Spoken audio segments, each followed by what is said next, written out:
I am John. I am going to be talking about Grenada. Those of us in North America are split. Half of us say it correctly, the other half say the other one. I am one of those that say it incorrectly a lot, so if I slip, it's also a certain amount of Spanish languages, Latin America will say it the other way, but Grenada. Like Grenada. Right. Grenada. Yeah. There we go. See how we did it. Here we are. Grenada. Talking about some spices, some amount of distilleries, and of course, I'll give you some amount of history.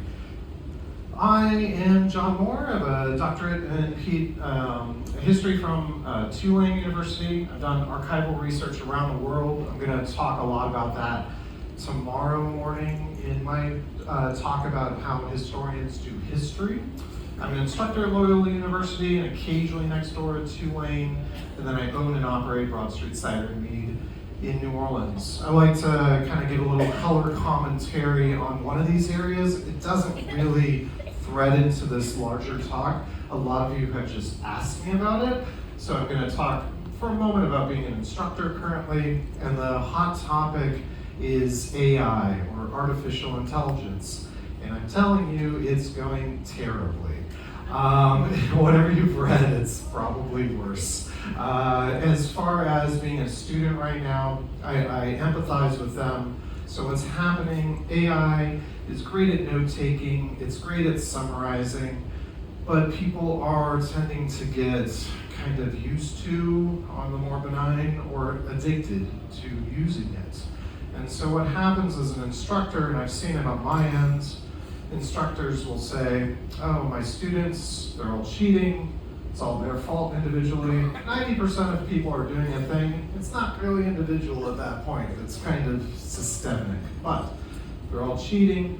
So if I'm running an in-person class, I'm going to do it old school, pen and paper, kind of like, and I do a little bit of that too. There's the small group assignments, and I've brought a little bit of that into these talks where I have you all discuss if you've been to places, and a lot of people have given me really good feedback about that. So there's the kind of old school approach, pen and paper. If you're teaching in class, there's some pros and cons. It does eat into instruction time, but you can work into it. The other approach is, okay, I'm going to try to trick the AI. This is where you throw in something about a banana, because if you don't know this, you essentially put a paragraph of text, and then in the middle of it you say, and then talk about bananas. And if you're a human reading that, you're like, that's really weird. AI picks up on it, goes off on bananas, you can tell they're cheating. It's a very combative relationship between students and teacher then. The third option that I've seen is that teachers say, they're all going to cheat anyway, I'm going to overload them and essentially give them a variety of different assignments. So some that I think AI are good at, some that I think AI are bad at. Problem with that is, if you are one of the students, it's probably 2/3, 1/3, depending on the class. If you are one of those that say, I really want to learn, I'm here to experience, I'm actually doing the things I want to do in university, and professors overload you with work, then you have to essentially use AI in order to actually process it. So then you're part of it. So future editorial, real quick. In 5 years, I think education will look very different in ways in higher education. I think a lot of people will either go to university just because they want to, or go to university for very specialized fields. This kind of middle group, where people felt, so I'm 41, changes every year, right? So 20 years ago, if I were to tell my parents, oh, I'm going to be an HVAC technician, I want to work outside, work with people, good at that, I'm really great at reading, which was probably true at the time, they wouldn't have let me. There was this kind of, that's blue collar work, you can't do that.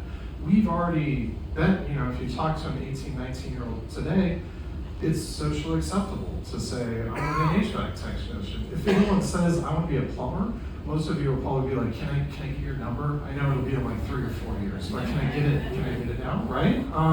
So I think that's a benefit of AI, is that it's pushed forward this kind of, we can learn the trades, and that's something that robots can't really do that well. So that's my kind of soapbox. So anyway, getting back to Grenada, right? Got it right that time. As always, I'll do some history. We'll take a break for a little bit, chat with each other, and then I'll walk through the island. So the indigenous Carib people inhabited Grenada when Columbus landed on the island in 1498, but it remained relatively uncolonized by Europeans for more than a century. The French settled Grenada, in the 17th century, established sugar estates, and imported large numbers of African slaves. Ceded to Great Britain by the Treaty of Paris in 1763, so North Americans, we know this as the end of the French and Indian Wars, right? So it's kind of dividing up North America, and then essentially the British were able to be the dominant player in the hemisphere from them. Vigorously expanded sugar production until emancipation in 1834. The first Monday in August is celebrated as Emancipation Day, which leads up to Spicemas mid-month, and that's their form of carnival. So Spicemas, like Christmas, but with spice, and it shows the importance of spice on the island, and I'll talk more about that. Map of the larger area, and then Grenada itself. So we are down here. A few of you had conversations with me. We got the dates mixed, right? I'm like, Ruben and Curacao, it's so close. Like, you're talking at 2. I thought we'd get there at 1:30. Like, no, we got to go from there all the way up to there, right? So that's what we're doing tonight and tomorrow morning. Roughly twice the size of Washington, D.C. Land is 344 square kilometers all in.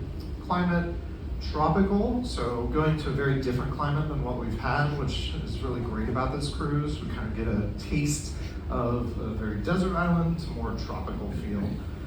Tempered by northeast trade winds, so those same winds that we've talked about over and over again. Terrain, volcanic in origin,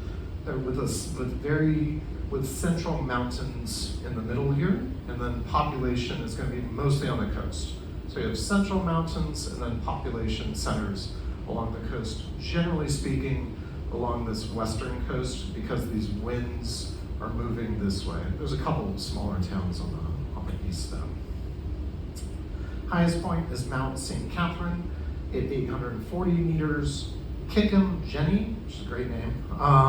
Kickham Jenny, an active submarine volcano, so it's underneath on the Caribbean seafloor, lies about 5 miles north of Grenada. Government includes 6 parishes. So in the United States, they're mostly counties, although Louisiana and Alaska have parishes, or that's what we call them.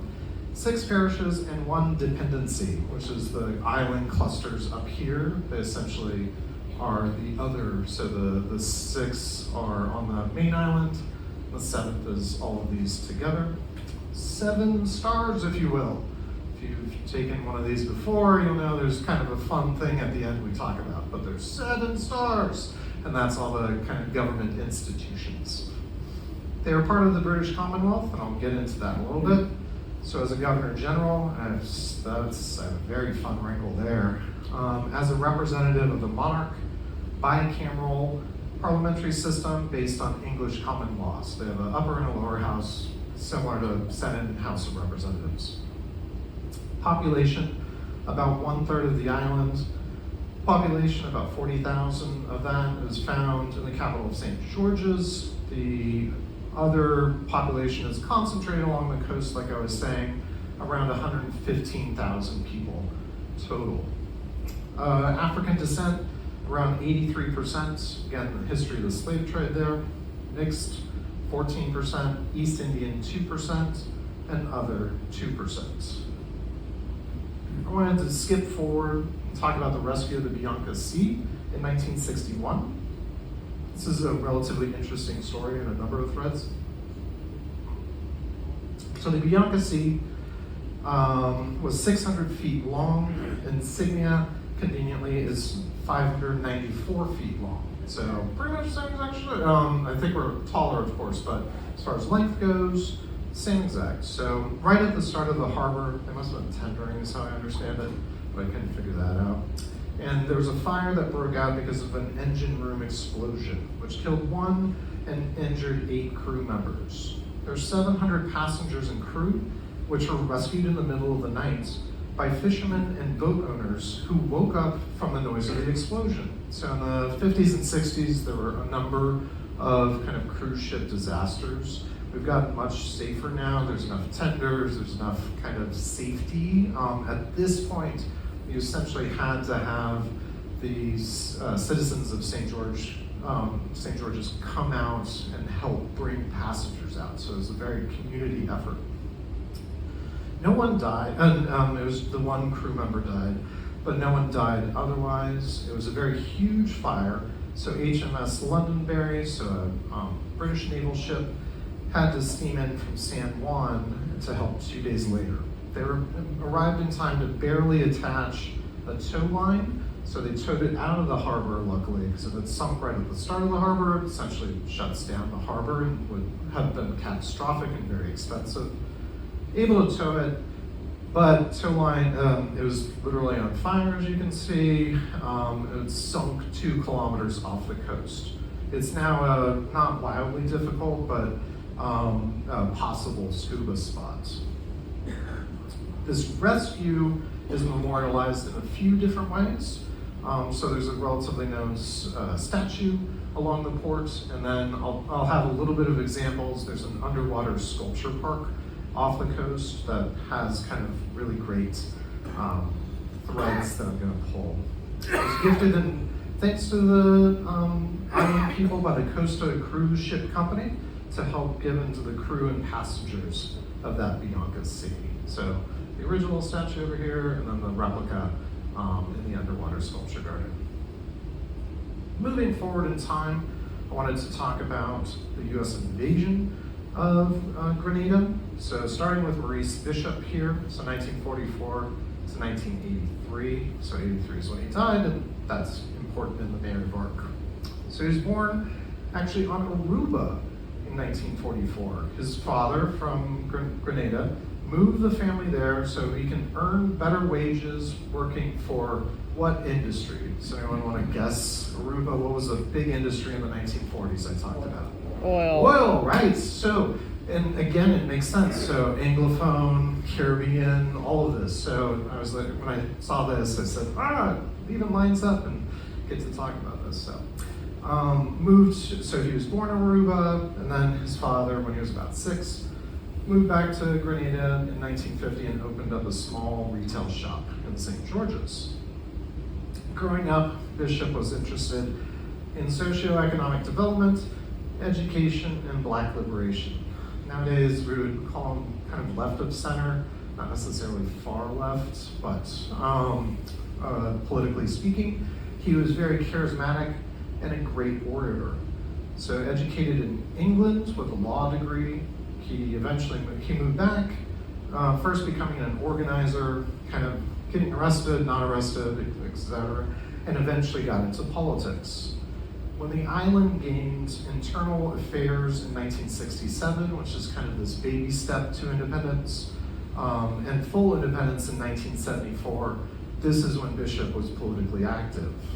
In 1979, a leftist New Jewel movement seized power under Bishop and gained control of Grenada. Eventually, in 1983, factions within the government, it's kind of a sad story, one of Bishop's kind of lifelong friends, they were kind of like first and second in line, essentially led a counter-revolution or coup against Bishop. And so they were overthrown and killed Bishop and members of his party. This sparked kind of a crisis on the islands because 6 days later, US forces and those of 6 other Caribbean nations intervened, quickly capturing the ringleaders and also hundreds of Cuban advisors. We'll talk about them in a moment. 19 US servicemen were killed, 45 Grenadans, and 24 Cubans in the action. Why invade? I'll have pieces and parts of kind of US foreign policy moving forward, especially when we get to Puerto Rico, but it's fairly complicated, as these things are. There were roughly 600 American students on the island. This is 1983. You have to remember the Iran hostage crisis was fresh in the mind, so those happened only a couple of years prior. Sorry about that. Hostages.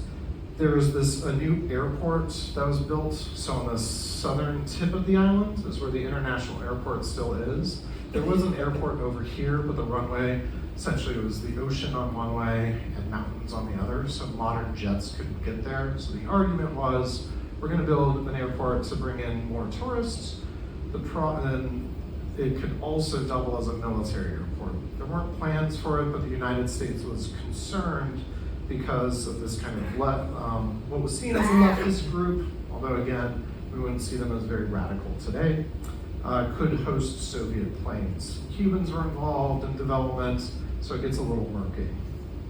Cold War considerations, Monroe Doctrine, I'll expand on that later, and the role of the Governor General. You might say, John, what's with you and Governor Generals, right? So I've talked about them before. So in the British Commonwealth system, the Governor General is generally a ceremonial role.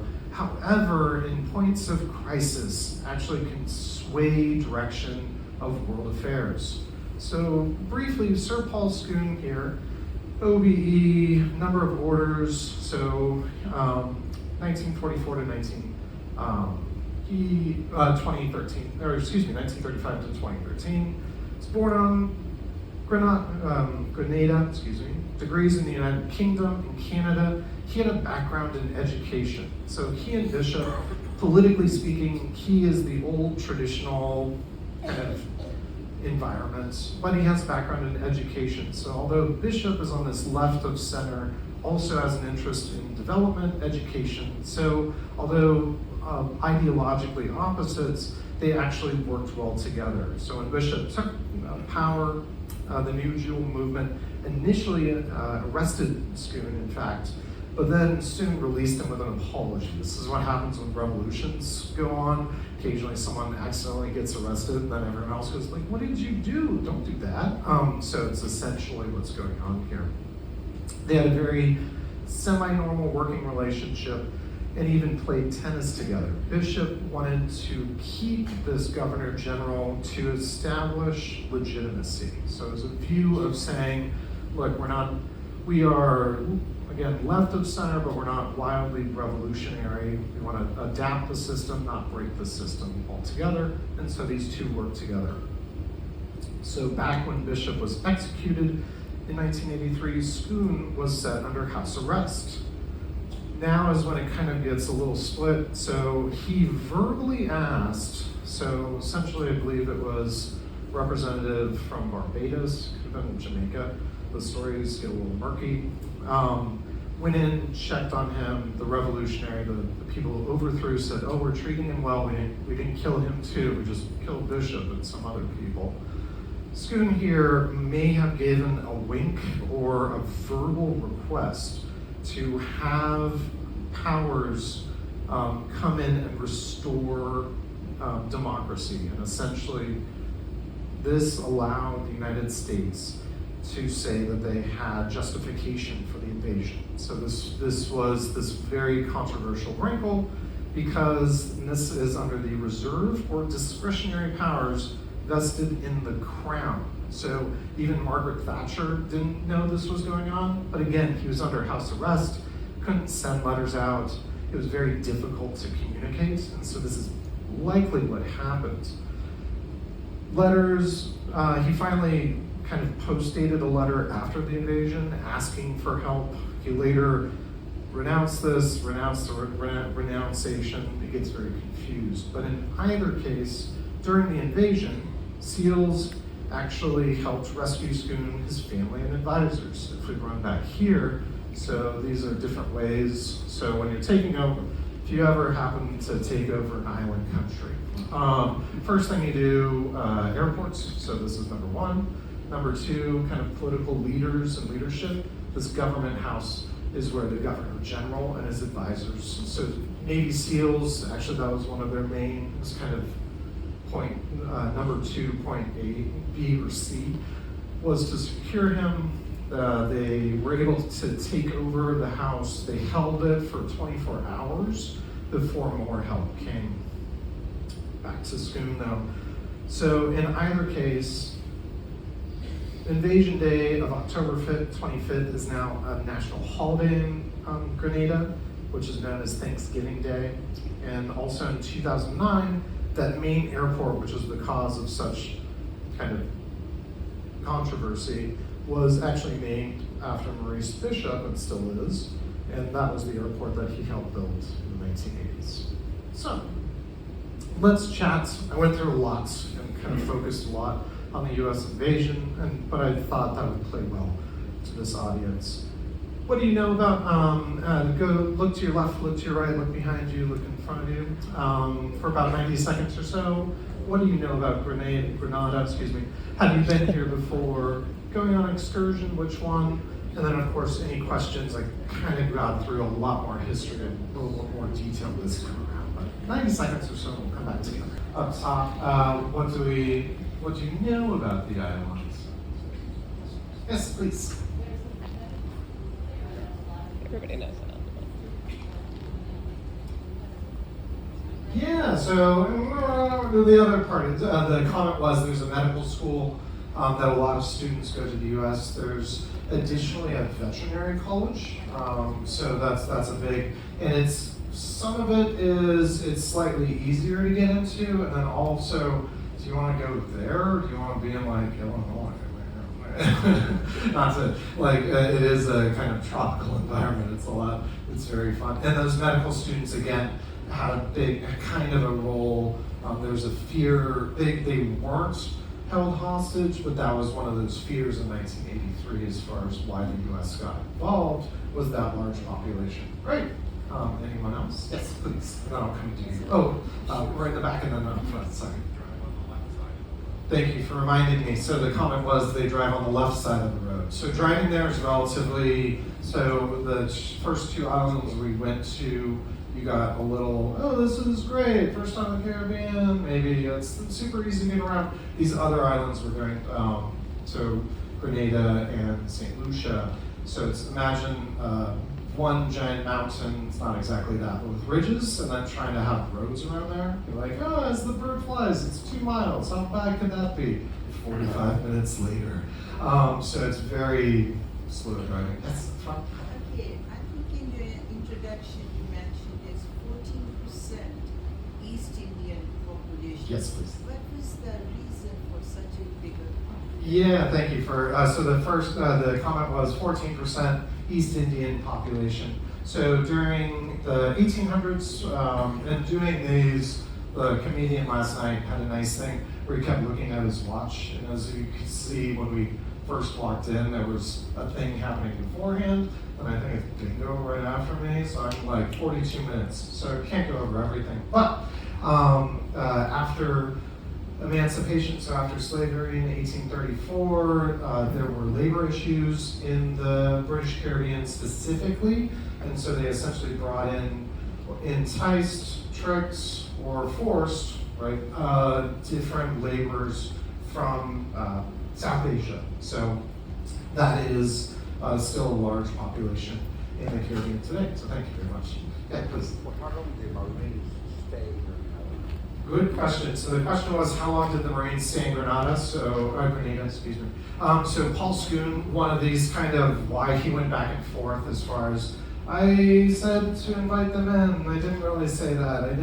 It was partially was cover for him, and there was this kind of background going on, and we see this in dramatizations, right? The Diplomat is a relatively new Kerry Russell show. If you haven't, you're looking for good TV, it's great. But there's behind the scenes going on geopolitically, and what Schoon said was, thanks for your help. please leave as soon as you can. So that other wave, so 1, 2, 3, 4, and then number 6. So this is the invasion plan. It wasn't this clean, but number 6, Caribbean units arrived for peacekeeping duties. So it was the U.S. Marines and Navy SEALs. It's a lot of different pieces and parts were involved. Went in about 8 days total, and then I think remnants. Essentially, a month or 2 later, they were mostly all gone offhand. So it was this Caribbean units for peacekeeping duties played well with everyone, and it wasn't a cynical play. It just made a lot of sense. So thank you. I think that's all. Anyone else? Well, I got time for one more in the back, and then that's yeah. It's known as the Spice Island. Yes. Oh, that's it. Yeah. So it's known. The comment was it's known as the Spice Island. So it's, we'll get definitely into that. Perfect. Thank you all for that. All right. Someone asked, and then this is a funny. You're probably cursing my name. Yeah, the speaker guy said, I'm getting the Curacao, you just make a left. And so where we were parked, no one knew. Yeah, exactly. I felt so bad. I woke up and I was like, oh, those are like oil tanks. That's not good. I asked around, and the ship itself, it was that morning essentially. So it's very hit or miss as far as who gets what where, and you want to sit there and be like, but we got there before the weird oil tanker thing, and was that the Venezuelan ship? It wasn't, I looked it up. If you were there for all the excitement last night with the bridge being closed off for about an hour or so. But as far as we all know, and for those who are watching this on the replay, I realized I was doing you a disservice on something like this, but it's this highlighted area is where we will be docked. So in theory, we'll be docked. There's essentially this where it says market is a shopping mall. So you walk in, the KFC is over here. You laugh, actually. I have a funny story about that. The KFC has the best fried chicken on the island, we've learned, and it's because it's not a corporate entity, it's locally owned, but they have kind of corporate distribution networks. So they actually, but when you walk in, there might be a menu. It doesn't matter. Just walk up and like, what do you have? Because sometimes it's never tenders. It's almost never, but other fried chicken. But a lot of things. So I'll talk about a little bit about Fort George, the churches, and so it's fairly close. Should be fairly close in, right? I'll say a lot of should be's there. But walking around. Oh, sorry. So Grenada's capital rolls down to an attractive waterfront decorated with floral buildings, Georgian architecture, and picturesque terracotta roofs. Originally named Ville de Fort Royal Town, the name was changed to St. George's Town in 1764 after the British took over in honor of the patron saint of England. Its name was eventually shortened to St. George's.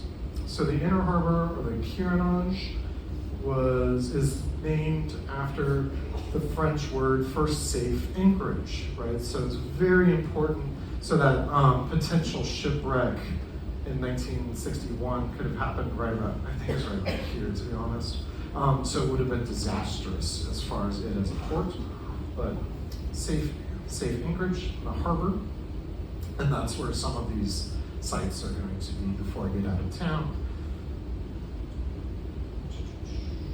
Fort George is going to be visible in blue from the ship, so we should be parked right around the corner, right behind this hill from this angle.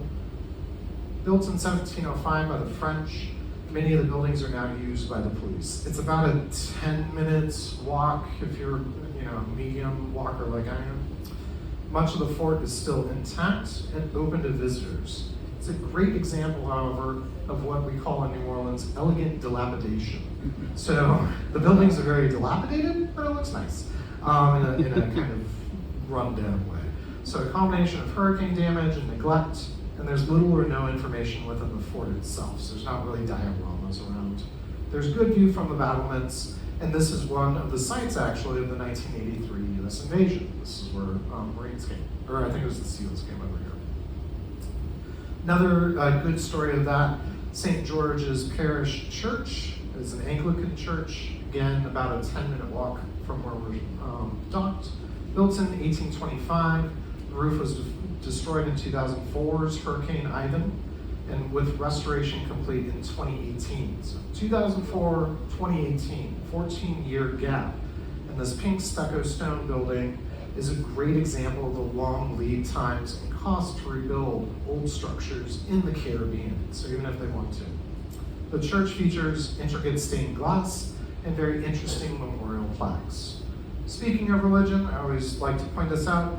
Protestants, about 50% of the island, Roman Catholics, 36%, Jehovah's Witness, about 1%, Rastafarianism, 1%, other, 6%, none or unspecified, 7%.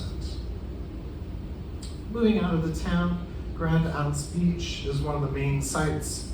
It's about 30 minutes drive to the south, depending on the traffic situation, but it's world acclaimed, 2 miles of sparkling white sand, calm turquoise waters on the southern end of the tourism belt, and home to some of the island's finest hotels, beach bars, restaurants, water sports.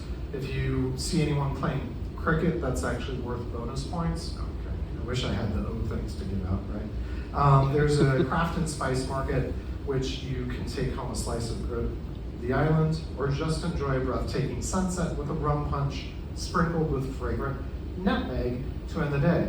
Someone helped me out with, it's known as the Spice Islands. And so nutmeg is one of those major ones. So nutmeg, it's a rare plant, so it looks like a peach. Looks like a peach, we'll talk about this, or remember the shape. Nutmeg comes from the internal seed, and mace is the kind of lace, this red lacy membrane, which is dried out.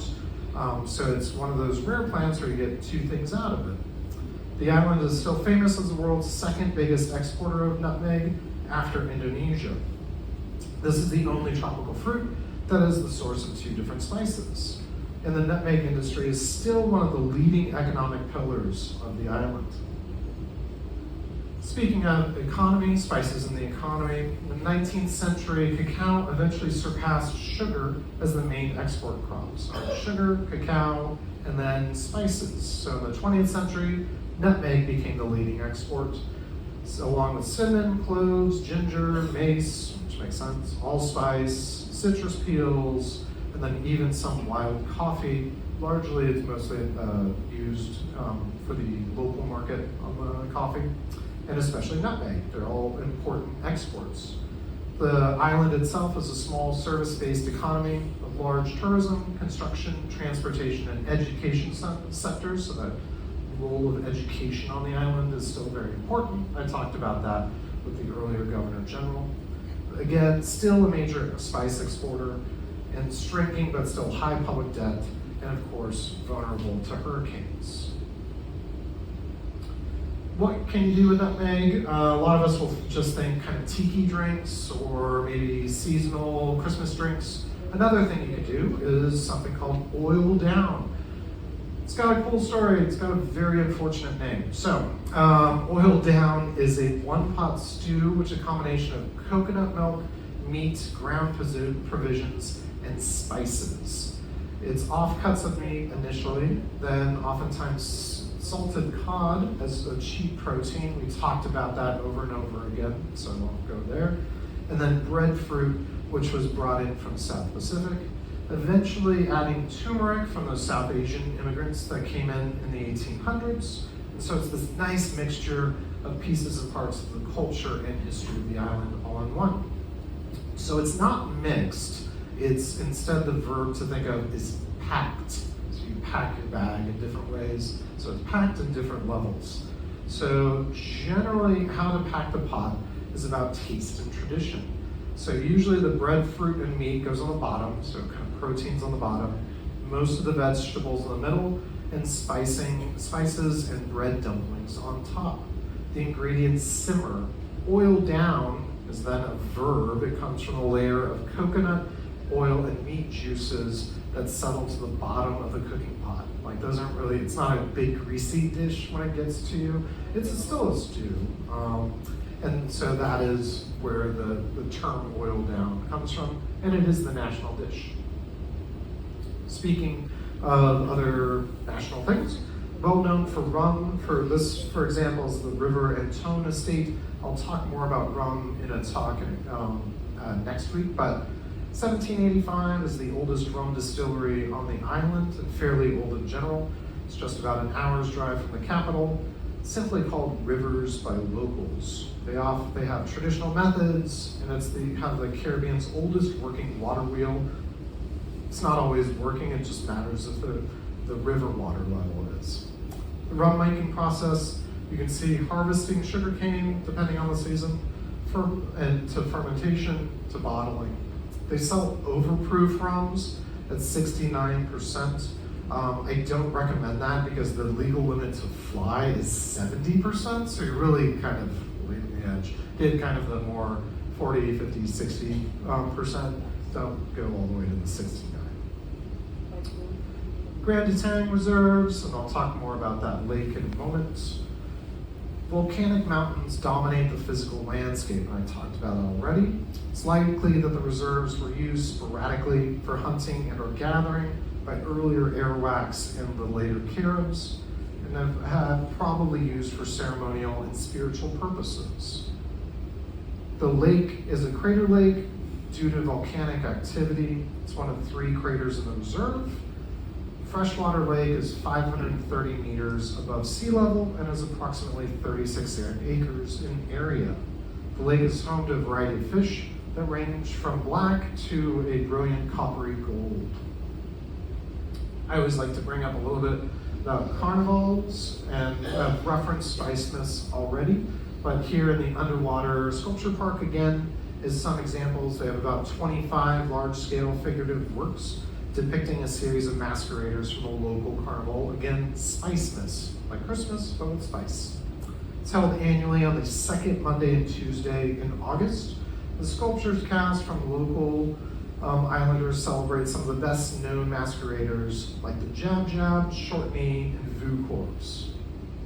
Jab Jab I'll talk again about in my Rums of the Caribbean talk, but briefly, Jab Jab consists of masqueraders nowadays covered in black oil or charcoal. Traditionally it was in molasses, but that is not very fun to wear molasses, so you don't really see that often. But the idea is they're wearing molasses, and in some French colonies, they're essentially called that. But helmets, were changed, and they march on that Carnival Monday.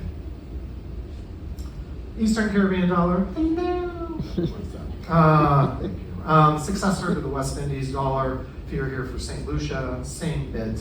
So East Indian dollar, it's $1 equals 2.70. So if you divide everything by roughly 3, you'll get there for what it is in USD.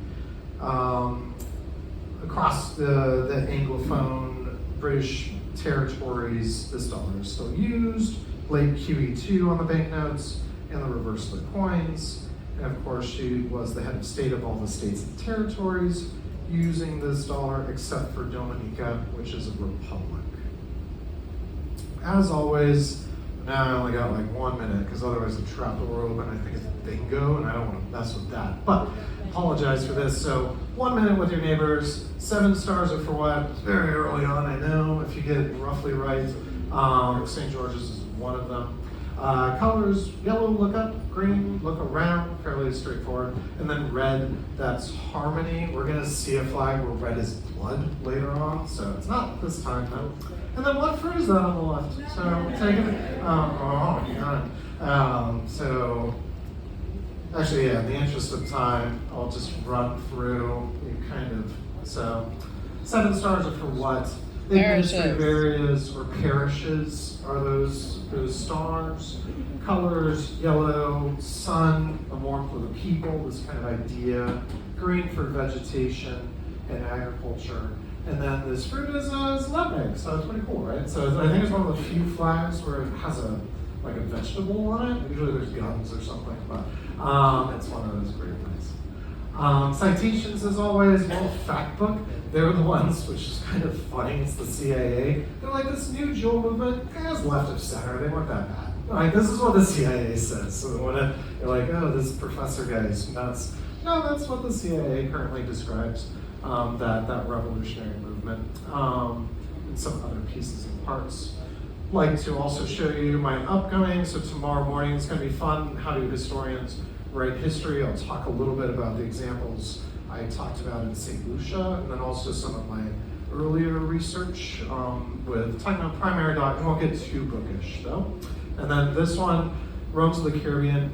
So this is, I put this, it's just a talk, it's just a talk, it's not a tasting. There are some, don't do that. I'm just up here, man, I'm just trying to. And then this Q&A is also just a talk, but that's at 9:30, so I don't have too much of a problem there. I always like to end my talks with a quote from philosopher Simone Weil, who was writing in 1942, before all the distractions we have, attention is the rarest and purest form of generosity. And you've given me that, so I thank you very much. And if you see me and Diana around, please stay with us. Have a good rest of your afternoon.